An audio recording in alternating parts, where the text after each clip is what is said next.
বন্ধুরা, আমার যখন ক্ষুধা লাগে তখন আমি টিস্যু খাই।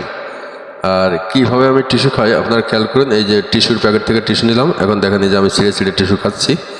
আপনারা তো অনেকেই ভাত মাছ মাংস খান, বাট আমি কিন্তু টিস্যু খাই। আমি যেহেতু জাদুকর, আমি টিস্যু খেয়েই দেখি কি করা যায়। টিস্যু দিয়েই আপনাদেরকে ম্যাজিক দেখাবো। তাই এই যে টিস্যুগুলো কীভাবে খাচ্ছি দেখেন। টিস্যুগুলো খেয়ে নিলাম, গালের ভিতরে নিয়ে ছিঁড়ে ছিঁড়ে খেয়ে নিলাম। এই যে এখন পেটের ভিতরে গেল।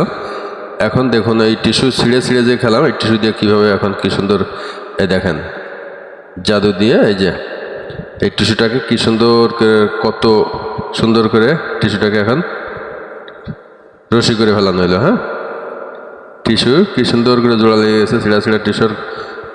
দেখুন, দেখতে থাকুন পেটের ভিতর থেকে কীভাবে বেরিয়ে আসতেছে। তা যখন আমি টিস্যু খাই, খেতে লাগলে খাই, আবার যেভাবে বের করে নিয়ে আসি। দেখুন আপনারা ম্যাজিকটি সবাই, এবং ম্যাজিকটি ভালো লাগলে অবশ্যই লাইক কমেন্টস করে যাবেন। আর অবশ্যই অবশ্যই অবশ্যই আমার এই পেজটাকে ফলো করে দিয়ে পাশে থাকবেন ইনশাল্লাহ। ধন্যবাদ।